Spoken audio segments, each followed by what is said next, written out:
before we get on to the next slide, I'd just like to say, like, we use this to troubleshoot problems we see that are happening. Like, some of this analysis is telling us that our, like, polytunnel soil is, like, the pH is getting too high to grow in, and that we should have boron toxicity. Like, our crop health in our polytunnels is fantastic. You know, like, I don't think that this is showing us the true health of that soil, it's just showing us a conventional analysis of what's there, you know. So, I take this with a pinch of salt. Like, it's, you know, I don't actually have the broad spectrum because it didn't come in time for this presentation, but you know, yeah, apparently we have a big molybdenum deficiency. And I think I've seen that in the outdoor beds, but we also have one in the polytunnels, and I definitely haven't seen any indicators of that. So yeah, as you can see, our pH is rising quite a lot.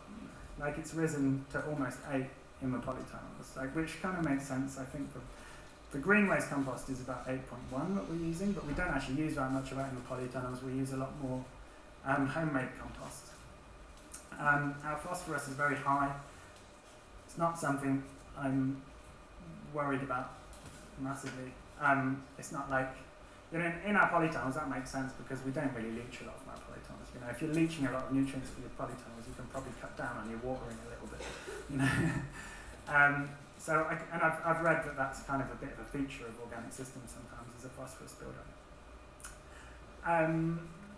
Yeah, and other than that, you know, it's fairly optimum. Just to explain this a bit, we took this about a month ago. Our herbal lay is the area of ground that we were starting with. I probably should have done this, you know, before I chucked a load of compost on the ground, but as I say, I'm fairly inexperienced. So. But that's kind of like a control, you know, that's areas that have been treated the same beforehand, they're in the same block of land, but they haven't had this management. So that's our kind of control.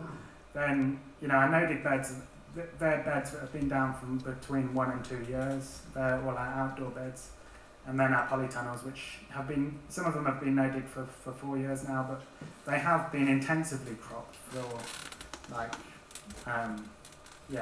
getting on for 10 years since they were built, really. So in that process, there's been no green manures, you know, there was tillage for quite a while.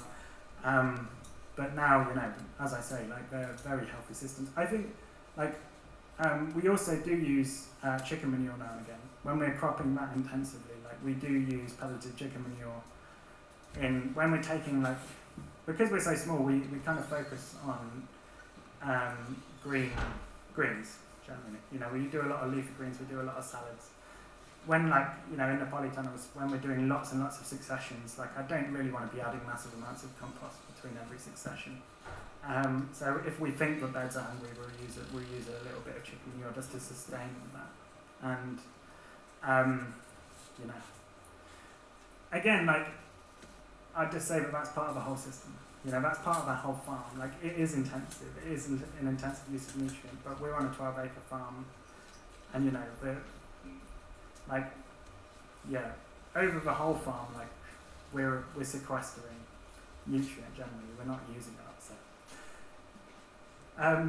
Anyway, yeah. So next slide, please. So that's, like, lab analysis. To me, like, this is more important stuff.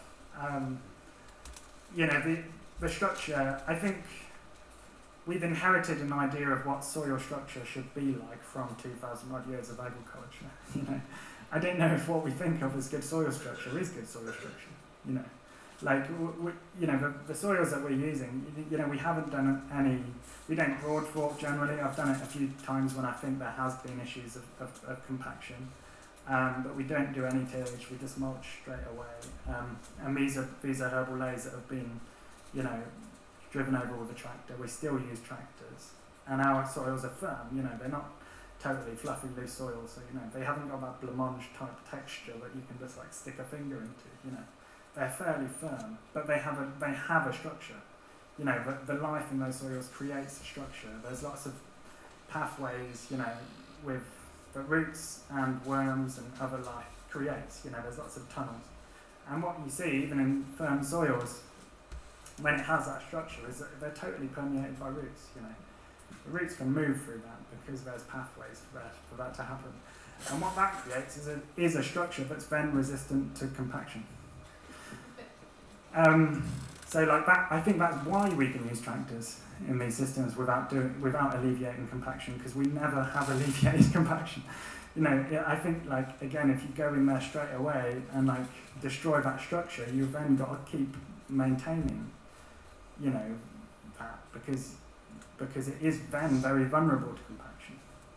You know, this is something, as I say, it might not be appropriate to what you're doing. This is what we've found. But yeah, it's totally permeated by like worms, roots, even though it is fairly firm.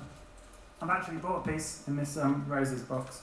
I put a spade in this morning if anyone's interested to examine it. It's also like crumbly, you know, it doesn't just like stick together when you put pressure on it, it crumbles. So like, you know, it's got a well aggregated structure.